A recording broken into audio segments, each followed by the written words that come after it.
जय भीम, ज़िंदाबाद। अपने बारे में मैं बताऊँ तो मेरा नाम लोकेश पूजा उके है, मैं बहुजन कार्टूनिस्ट हूँ। कार्टूनों के माध्यम से, पेंटिंगों के माध्यम से, स्केच के माध्यम से प्रयास करता हूँ कि बहुजन समाज के अंदर जो जातिवादी घटनाएँ होती है, इन्हीं कार्टूनों के ज़रिए से, पेंटिंगों के ज़रिए से मैं बहुजन समाज का ध्यान उस ओर केंद्रित कर सकूँ। जो मेरे पास कला है, उसके ज़रिए से मैं लोगों का ध्यान इस तरफ खींच सकूँ, क्योंकि ये बहुत बड़ी समस्या है जातिवाद की, बहुत बरसों की समस्या है। और ये जो समस्या है जातिवाद की, ये कई समस्याओं को भी पैदा करती है, चाहे वो शैक्षणिक हो, चाहे वो राजनीतिक हो, चाहे वो मानसिक समस्या हो, चाहे वो धार्मिक समस्या हो।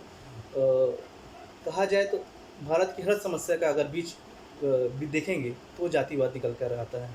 साथ ही प्रयास ये भी मेरा रहता है कि मैं जो महापुरुष हुए हैं, बाबा साहेब, बिरसा, फुले, अम्बेडकर, गुरु घासीदास, कबीर, बुद्ध, इन्होंने जो कहा है, इनकी जो सोच रही है, इन्हें भी मैं प्रयास करता हूँ कि अपने इन्हीं पेंटिंगों के माध्यम से लोगों के बीच में ला सकूँ, क्योंकि हो ये रहा है कि अधिकतर लोग केवल इन्हें तस्वीरों में कैद करके रख दे रहे हैं। इनकी विचारधारा जो है, जो इनके विचार है, वो आम जनता तक पहुँच नहीं पा रही, ख़ास तौर पे देखा जाए तो बहुजन समाज के बीच में। प्रयास करता हूँ कि जो मैं पेंटिंग बनाता हूँ उसमें इनके जो विचार है उसको भी उसमें ऐड करने का काम करता हूँ, ताकि तस्वीरों के साथ-साथ इन्होंने क्या कहा था, इनका क्या संघर्ष रहा है, इनके क्या विचार रहे हैं, और इनकी क्या थिंकिंग रही है समाज को लेकर के, चाहे वो परिवर्तन को लेकर के हो, चाहे वो विकास को लेकर के हो, उन तमाम चीज़ों को प्रयास करता हूँ कि वो आम जनता तक पहुँचे, बहुजन समाज के बीच में पहुँचे। कलाकार की शुरुआत होती है, ठीक वैसे शुरुआत मेरी हुई है। बचपन से ही चाहे वो संगीत का हो, चाहे पेंटिंग या स्केच का हो, शौक रहा है। और इसी के साथ ही प्रयास करता हूँ, करता रहूँगा। जो सामाजिक क्रांति का जो संघर्ष है, सामाजिक न्याय का जो संघर्ष है, उसमें अपनी भागीदारी दे सकूँ। तो एक कहा जाए, जल्दबाज़ी में लिया फैसला था कि 8 बजे आकर के 12 बजे संपूर्ण लॉकडाउन की जो घोषणा की गई, और जिससे परिस्थिति बहुत गंभीर हो गई, ख़ास तौर पे कहा जाए तो मज़दूरों के लिए, क्योंकि उनके पास खाने का कहा जाए तो कोई साधन रह नहीं गया था। वो अपनी समस्याओं को लेकर के अपने गाँवों में फिर से दोबारा जा रहे थे, पैदल जा रहे थे, कई ऐसे थे जो साइकिलों में के ज़रिए से पहुँच रहे थे। तो कई सारी विचलित तस्वीरें देखने को मिली। तो और इसके साथ ये भी देखने को मिला कि ये सारी चीज़ें हो रही है, लेकिन इन चीज़ों को लेकर के सरकार ध्यान नहीं दे रही है। जब ये सारी चीज़ें नज़र आ रही थी तो आप घर में बैठकर कैसे आप शांत रह सकते थे? तो मैंने इन्हीं पेंटिंगों के माध्यम से, कार्टूनों के माध्यम से, वो पहला प्रयास था जब मैंने कार्टूनों के माध्यम से इनकी समस्याओं को रखने का प्रयास किया। और का मुझे प्रोत्साहन मिला, मेरे एक साथी है दिलीप गौतम, इनका मिला। इन्होंने मतलब मुझे कई बार विषय भी दिए कि आप इन विषयों पर, जैसे कि मंडल कमीशन की जो सिफ़ारिशें हैं उसके ऊपर आप कार्टूनें बनाएँ, स्केच बनाएँ। साथ ही हिंदू कोड जो है उसके ऊपर आप बनाइए। तो धीरे-धीरे वो सारी चीज़ें जो आगे बढ़ती चली गई। और इसी के साथ ही फिर जो तस्वीरें मैं कागज़ों में तैयार करता था, उसे फिर मैंने डिजिटल रूप देना चालू किया। और एक ऐसा ही मैंने मान्यवर कांशीराम जी को लेकर के बनाया था, जिसमें भी मज़दूर वर्ग को आईना दिखाते हुए, और आईने में मज़दूर अपने आप को नेता के रूप में देख रहा है और कांशीराम से कह रहा है कि नेता तुम ही हो कल के। ये कार्टून मैंने बनाया था, और बहुत सारे साथियों को, बहुत सारे लोगों को ये कार्टून है बहुत पसंद भी आया, जिसमें एक मीना कोतवाल जी भी हैं। उन्होंने काफ़ी अप्रिशिएट किया इस कार्टून को। उनके ज़रिए से ये कार्टून दशहरा तक पहुँचा। दशहरा उसके जो फाउंडर एडिटर है सुमित चौहान जी, उनको पसंद आया। उनका फ़ोन आया, उनके साथ मैंने काम भी किया, और यहीं से फिर एक जर्नी चालू हुई। के बाद फिर नेशनल दस्तक, तमाम जो संस्थाएं हैं कहा जाए तो, मीडिया की, उनका मुझे सपोर्ट मिला, उनके माध्यम से मेरे कार्टून और मैं प्रमोट होना चालू हुए। आर्टिस्ट जो दलित कम्युनिटी से आते हैं, उन्हें किस तरह की सपोर्ट की ज़रूरत होती है? मेरा मानना है कि उन्हें यूँ तो हर तरह के सपोर्ट की ज़रूरत होती है, लेकिन मैं मुख्य रूप से 2 सपोर्ट का ज़िक्र यहाँ पर करना चाहूँगा। एक तो उन्हें आर्थिक रूप से की तो सपोर्ट होती ही है उन्हें, क्योंकि आज भी जो दलित वर्ग है, जो बहुजन वर्ग है, वो आज भी आर्थिक रूप से कहीं न कहीं कमज़ोर है। और चूँकि आए दिन महँगाई भी बढ़ते जा रही है, तो उसकी मार उसे और पड़ रही है। एक आर्टिस्ट को एक और चीज़ की बहुत ज़्यादा ज़रूरत होती है, और वो है प्रोत्साहन। अ, एक आर्टिस्ट तभी उभर कर के आता है, या किसी आर्टिस्ट का जन्म तभी होता है जब उसे प्रोत्साहन मिलना चालू होता है, चाहे वो प्रोत्साहित करने वाला व्यक्ति एक अकेला ही क्यों ना हो। अगर कोई सही मीडिया हमारे बीच में मौजूद है, तो वो सोशल मीडिया है। मेन स्ट्रीम मीडिया केवल आज के समय में चाटुकारिता कर रहा है, और वो मीडिया तो रहा भी नहीं है। हम जब किसी से बात करते हैं, तो हमें कोशिश करना चाहिए कि जब हम अपने वर्ग से बात करें, तो हम बुद्ध की तरह बात करें, शालीनता से बात करें, और जब हम किसी मनुवादी, जातिवादी व्यक्ति से बात करें, तो फुले अम्बेडकर बन कर के बात करें। इस बातों की गहराई को आप समझने का प्रयास करिएगा। कोविड लॉकडाउन के वक़्त मेरे कार्टूनों को किसी प्रकार का फ़र्क पड़ा, या मेरे काम को किसी प्रकार का फ़र्क पड़ा, तो मैं इसका जवाब देना चाहूँगा, नहीं। मुझे बल्कि इस दरमियान तो मेरे कार्टून और ज़्यादा उभर कर के आए हैं, और इस बात को मैं दलित कैमरा के माध्यम से ज़ाहिर भी करना चाहूँगा कि मैं ये जो कार्टून बनाता हूँ या पेंटिंग बनाता हूँ, मैं इसे अपनी सामाजिक ज़िम्मेदारियों को ध्यान में रख कर के बनाता हूँ। इसके ज़रिए से पैसा कमाना मेरा मकसद नहीं है। मेरा मकसद अगर है, तो ये है कि लोगों के बीच में इनके माध्यम से सामाजिक चेतना जो है, उसका विकास हो सके। एक परिवर्तन लोगों के बीच में ला सकूँ, यही मेरा प्रयास है। एक बात का मैं ज़िक्र भी करना चाहूँगा साथ ही, कि अभी बहुत सारे ऐसे अम्बेडकरवादी पत्रकारिता से जुड़े संस्थान हैं, जो मेरे कार्टून को उपयोग करते हैं। जब उनका मैसेज मुझे आता है कि हम आपके कार्टूनों को का उपयोग करना चाहते हैं, तो मेरा उन्हें केवल यही रिप्लाई रहता है कि आप जब चाहे मेरे कार्टूनों का उपयोग कर सकते हैं। और कभी ऐसा उनकी तरफ से बात आती है कि हम आपको पैसा देंगे वगैरह वगैरह, तो मेरा यही कहना रहता है, या ये मेरी यही सोच है कहा जाए तो, कि अभी इस समय जो अम्बेडकरवादी जो पत्रकारिता है, वो उभर रही है, वो खड़ी हो रही है। उन्हें खुद आर्थिक रूप से सहयोग की ज़रूरत है। ऐसे समय में मुझे ये गवारा नहीं कि मैं उनसे अपने इन कार्टूनों के लिए पैसे लूँ, बल्कि जैसा मैंने कहा, ये मेरी सामाजिक ज़िम्मेदारी है, तो ठीक वही ज़िम्मेदारी वो भी पूरी कर रहे हैं, और हम सभी को एक साथ में आकर के काम करने की ज़रूरत है। एक साथ सहयोग करने की ज़रूरत है, और उसी को सोच कर के मैं ये चीज़ें करता हूँ। और बहुत अच्छी चीज़ मुझे देखने को मिलता है कि जब भी मैं किसी घटना को लेकर के कार्टून बनाता हूँ या पेंटिंग करता हूँ, तो उसका सपोर्ट मुझे हर तरह के मीडिया चैनल से मिलता है। इस ज़रिए से मुझे वो सपोर्ट मिल जाता है, और इनके ज़रिए से मेरे कार्टून जो है, या मेरी पेंटिंगें जो है, वो ज़्यादा से ज़्यादा लोगों तक पहुँच जाती हैं। तो मुझे और क्या चाहिए? एक आर्टिस्ट की पॉलिटिकल भूमिका क्या है?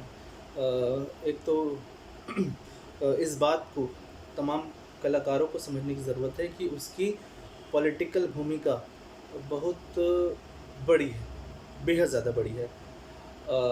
इसका कारण मैं ये बताना चाहूँगा कि क्योंकि उसके पास एक हथियार है, जिसके ज़रिए से वो लोगों को उनके मुद्दों से बहुत जल्दी कनेक्ट कर सकता है, बहुत जल्दी उन्हें वो समझा सकता है अपनी कला के माध्यम से, चाहे वो कार्टून बना कर के हो या गीत गा कर के हो। तो इसलिए मैं कहूँगा कि उसकी भूमिका बहुत ज़्यादा बढ़ जाती है। आए दिन देश के अंदर किसी न किसी तरह की समस्या सामने आ ही रही है, चाहे वो गरीबी को लेकर के हो, चाहे वो शोषण के ऊपर हो, चाहे वो कानून व्यवस्था को लेकर के भी हो, क्योंकि अधिकतर जगहों में आप देखा जाए तो कानून व्यवस्था जो है चौपट की जा रही है। उन चीज़ों को लेकर के हो, जो अत्याचार दलितों के साथ होता है, हो रहा है, उसको लेकर के वो इन्हीं अपने कला के माध्यम से लोगों के बीच में बात रख सकता है। साथ ही महिलाओं के ऊपर जो अत्याचार हो रहे हैं, वो गीतों के माध्यम से, वो कविताओं के माध्यम से, वो पेंटिंग बना कर के, कार्टून बना कर के वो रख सकता है। और ये जैसा मैंने कहा कि ये बहुत ऐसे ऐसे मतलब संसाधन है कला कि बहुत जल्दी लोग इससे कनेक्ट हो पाते हैं, जुड़ पाते हैं और इन चीज़ों को समझ पाते हैं। इसलिए मैं समझता हूँ कि आर्टिस्ट की जो पॉलिटिकल जो भूमिका है वो बहुत मायने रखती है, बेहद ज़्यादा मायने रखती है।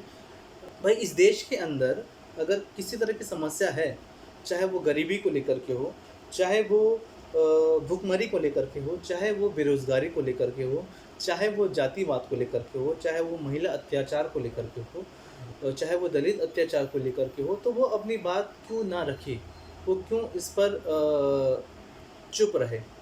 उसका फ़र्ज़ बन जाता है कि वो इन तमाम चीज़ों को लेकर के पॉलिटिकल बने, इन तमाम चीज़ों को लेकर के वो अपनी बात रखे और बाकायदा बेबाकी से अपनी बात रखे।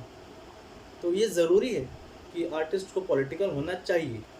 जैसे मैंने कहा कि आर्टिस्ट को पॉलिटिकल होना इसलिए भी ज़रूरी है क्योंकि उसके पास एक हथियार है, जिसके ज़रिए से वो बड़ी सरलता से जनता को उसकी परेशानी से अवगत करा सकता है।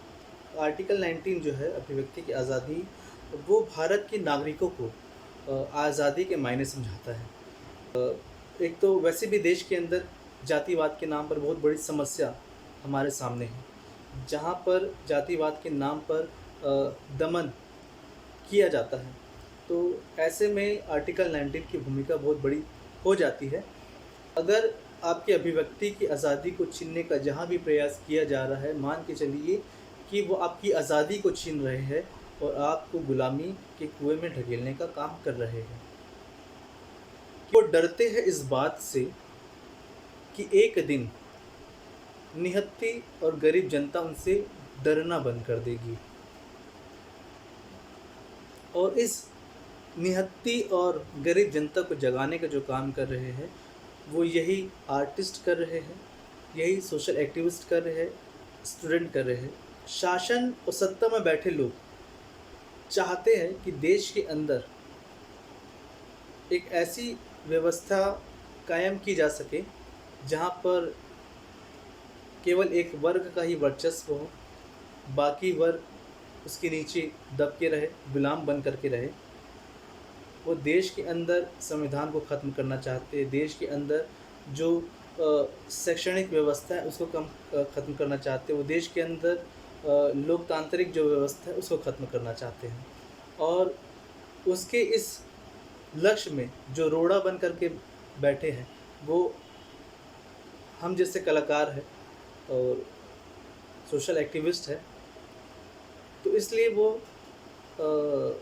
इन्हें UAPA के माध्यम से अरेस्ट करवा रही है। आप खुद देखिए, इन 6 से 7 सालों में कई बड़े आंदोलन हुए हैं, जिससे कि उनकी सत्ता, उनकी जो कुर्सियां हैं डगमगाने लगी है। चाहे वो 2 अप्रैल का आंदोलन क्यों ना हो, चाहे वो 5 मार्च का आंदोलन क्यों ना हो, चाहे वो हाल फिलहाल में NRC CAA को लेकर क्यों ना हो, ये वो तमाम आंदोलन हुए हैं जिससे कि सरकारें हैं उनके अंदर एक भय पैदा हो गया, और इसमें आर्टिस्टों की भूमिका बहुत अहम रही है।